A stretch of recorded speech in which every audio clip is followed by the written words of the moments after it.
You probably have a picture in your head of the last woolly mammoth.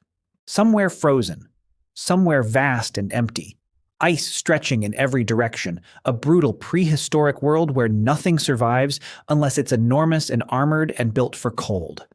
And the mammoth, the last one, standing alone in that landscape as the ice retreats and the world warms and eventually, inevitably, it falls. You're imagining it somewhere around 10,000 years ago. Maybe 15,000, back when humans were still figuring out agriculture, back before cities, back before writing, back when everything was ancient and the world was unrecognizable. Here's the problem. You're off by thousands of years. The last woolly mammoth on Earth died while the pyramids of Giza were already standing. Let's establish what we think we know first. The woolly mammoth, Mammuthus primigenius, dominated the northern hemisphere for roughly 400,000 years. They were extraordinary. Shoulder height up to 3.5 meters, curved tusks up to 4 meters long, a dense underlayer of wool beneath coarser outer guard hairs that could reach almost a meter in length. Built for a world of ice and open steppe, they ranged from Western Europe across Siberia and into North America. At peak population, they may have numbered in the millions. And then they vanished. The standard story pins their extinction at around 10 to 12,000 years ago, the end of the last ice age. Climate changed, habitat shifted, and a new predator arrived. Us. The combination was lethal. Mammoths went the way of the ground sloth, the cave lion, the Irish elk. Gone. Finished. Ancient history. Except that's not quite what happened. Meet Wrangel Island. It sits in the Arctic Ocean off the northeastern coast of Siberia, about 200 kilometers from the Russian mainland. It's remote, it's cold, it's approximately the size of Puerto Rico, and for a very long time it was home to a population of woolly mammoths that the rest of the world had forgotten about. When sea levels rose at the end of the last ice age, around 10,000 years ago, Wrangel Island was cut off from the mainland. The mammoths that were already there became stranded, isolated. A small founding population separated from everything else by a stretch of Arctic Ocean. And instead of dying, they survived. They survived for 6,000 more years. The last confirmed woolly mammoth specimens from Wrangel Island date to approximately 4,000 years ago. 4,000, which means that when Stonehenge was being completed in Britain, woolly mammoths were still alive. When the first Egyptian pharaohs were consolidating power along the Nile, woolly mammoths were still alive.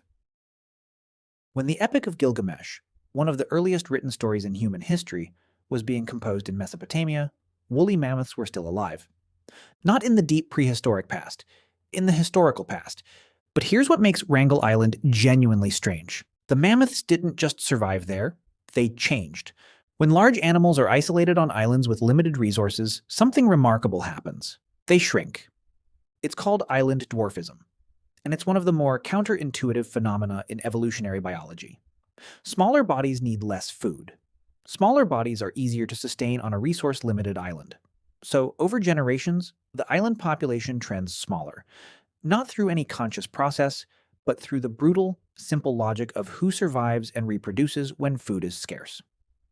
The Wrangel Island mammoths shrank. Not to tiny, they were still mammoths, still enormous by any reasonable standard, but significantly smaller than their mainland relatives. Their tusks were shorter, their proportions shifted. They were, in the language of paleontology, dwarf mammoths, a population that had been evolving in isolation for thousands of years, becoming something slightly but measurably different from what they started as. 6,000 years of island evolution, a species within a species, quietly diverging on a frozen island that nobody knew about. So what finished them off? The honest answer is we don't know for certain, but we have evidence. And the evidence points in a direction that should make you uncomfortable. Genetic studies of Wrangel Island mammoth remains have revealed something troubling about the final population.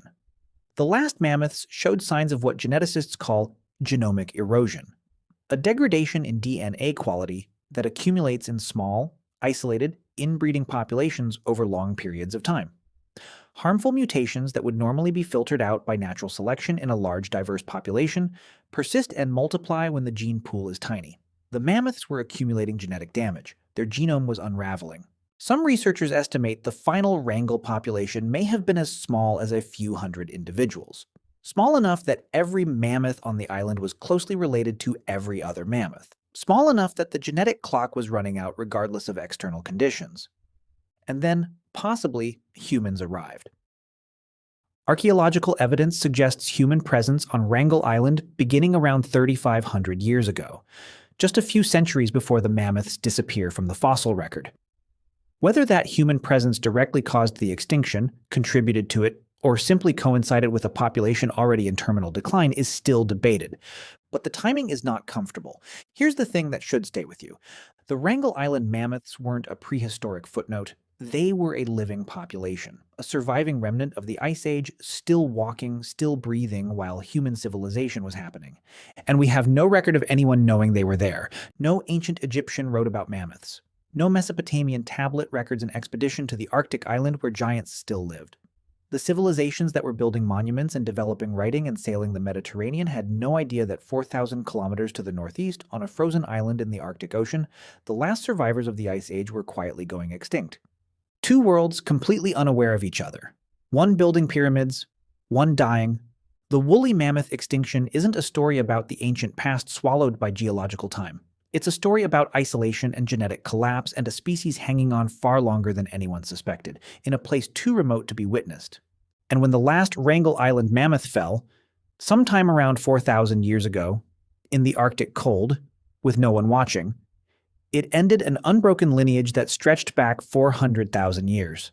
Not in the Ice Age, in the Bronze Age. If that just reordered something in how you think about extinction, that's the point. Subscribe, because the real history is almost always stranger than the version you learned. New video coming that will do exactly this again.